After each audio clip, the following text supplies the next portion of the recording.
हमारे यहाँ जिस तरह प्री मेंसेस स्ट्रेस होता है, पोस्ट मेंसेस स्ट्रेस होता है, बिल्कुल। तो जब हमारी बच्चियाँ उससे गुज़र रही होती हैं, तो हमारे घर वाले कहते हैं, "नहीं, इनको कोई थ्रेट्स पड़ रहे हैं, ये पैनिक अटैक्स आ रहे हैं इन पे।" जबकि वो इस चीज़ को नहीं समझते कि वो जो हैं हार्मोनल चेंज के साथ वो लड़ रही हैं इस वक़्त, कि वो इस स्ट्रेस स्ट्रेस से से गुज़र गुज़र रही पाती हैं हैं। उनसे ना, वो फिर उनको दौरों का नाम दे दिया जाता दोनों है, का नाम दे दिया, पीरों-फ़कीरों के पास जाना बिल्कुल शुरू किसी हो तरह। जाते हैं।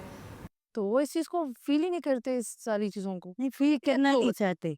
असल में हम उस सेंसिटिविटी को महसूस करना नहीं चाहते हैं। हम इस कदर बाज़ हालतों में बेहिस हो जाते हैं कि हम ये नहीं सोचते कि उस बच्ची पे क्या गुज़र रही है। क्या गुज़र ज़हनी तौर पे वो कितनी परेशान है, थकी हुई है, और वो जो पैनिक अटैक्स हैं उनकी भी रीज़निंग है ना।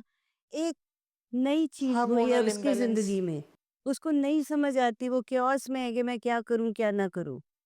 तो उस चीज़ को समझने की ज़रूरत है, बजाय इसके कि उस वक़्त यही होता है, सारे घरवाले उस बच्ची को ही इल्ज़ाम दे रहे होते हैं, तुम ये तो तुम वो तो तुम वो, तुम्हें नहीं कुछ आता। वो समझ मूड नहीं रहे होते। स्विंग्स चल रहे होते हैं उसके, लेकिन उसको कोई समझना नहीं चाह रहा बिल्कुल, होता, बिल्कुल, बिल्कुल। तो वो ज़रूरी है था इसके करना। काउंसलिंग ज़ाहिर है वो वालदा को ही करनी चाहिए, अगर वालदा नहीं है, कोई खाला करें। खाला नहीं है या मतलब कोई ऐसा रिश्तेदार नहीं है, तो फिर तो ज़ाहिर है वालिद पे ये ज़िम्मेदारी आती है कि वो बच्ची की काउंसलिंग करे ताकि वो दिमागी तौर पर रिलैक्स रह सके, अपने मामलाते ज़िंदगी नॉर्मल रहकर वो चला सके। इसको एक नेचुरल प्रोसेस समझना चाहिए बहुत ज़रूरी है, बहुत कि ज़रूरी है। इसके स्ट्रेस से भी बच्चियाँ अब गुज़रना बंद हो जाएँ, इसको ट्रॉमा ना समझें और कॉन्फिडेंस में रहें कि उन्होंने मतलब इसके साथ गुज़रना है और हर महीने में इससे गुज़रना है, हम नॉर्मली चीज़ों को लेंगे मरियम, तो फिर ये होगा। फिर होगा। जब हम एबनॉर्मल तरीके से रिएक्ट करेंगे, सारे फैमिली मेंबर्स रिएक्ट कर रहे होंगे। बिल्कुल। नोइंगली कि बच्ची पे क्या गुज़र रही है, वो एक नए तजुर्बे से गुज़र रही है, उसको नहीं समझ आ रही। तो सब फिर भी उसको लेके और वो करते होंगे कि भई तुम क्या, तुम्हारा मूड नहीं ठीक, तुम ये काम ठीक नहीं कर रही, वो काम ठीक नहीं कर रही। वो वो फिर ज़्यादा टॉर्चर हो जाती है ना। ज़ाहिर है, ज़ाहिर है। और मेंटल हेल्थ का तो हम सोचते ही नहीं है ना।